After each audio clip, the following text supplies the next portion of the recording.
There's nothing quite like when you have someone who's been with you a long time and they're a great leader and they've been doing great work, and then it all goes to their head.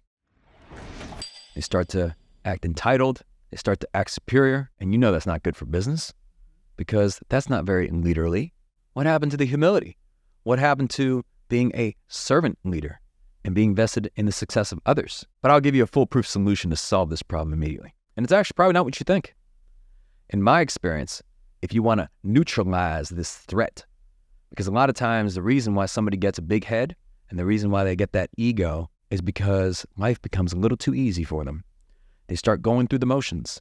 They believe they've been kicking ass and they'll continue to kick ass every single day. So the best thing you can do as the boss of the leaders, the final boss, is that you simply give this person a new challenge. You can assign them to a new project or a new initiative. You have to challenge them to put them in a position where they're uncomfortable yet again, because the reason they're probably acting this way is because when's the last time that they were uncomfortable or that they were challenged? And by doing so, they will be humbled. They cannot act entitled and superior when they themselves are having to gain new skills and new capabilities and having to learn something new and solve a new difficult problem. I do this all the time because you always got to keep your leaders on their toes. And you got to do this for yourself as well. That's why people get in cold plunges, because it's uncomfortable and because they don't want to do it. So if you have a big project or a big problem that needs solving, look no further than the entitled leader for who you need to assign this to. Say, you know what?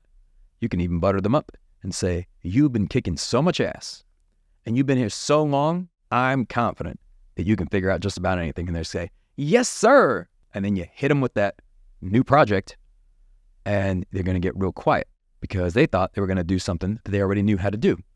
But in order for them to be successful at this, they have to develop new skills, or maybe you give them a really challenging case, or maybe you give them a big firm initiative that is going to force them to expand their capabilities. And the lesson here is that you don't have to wait for them to even get entitled to do this. You can continuously do this.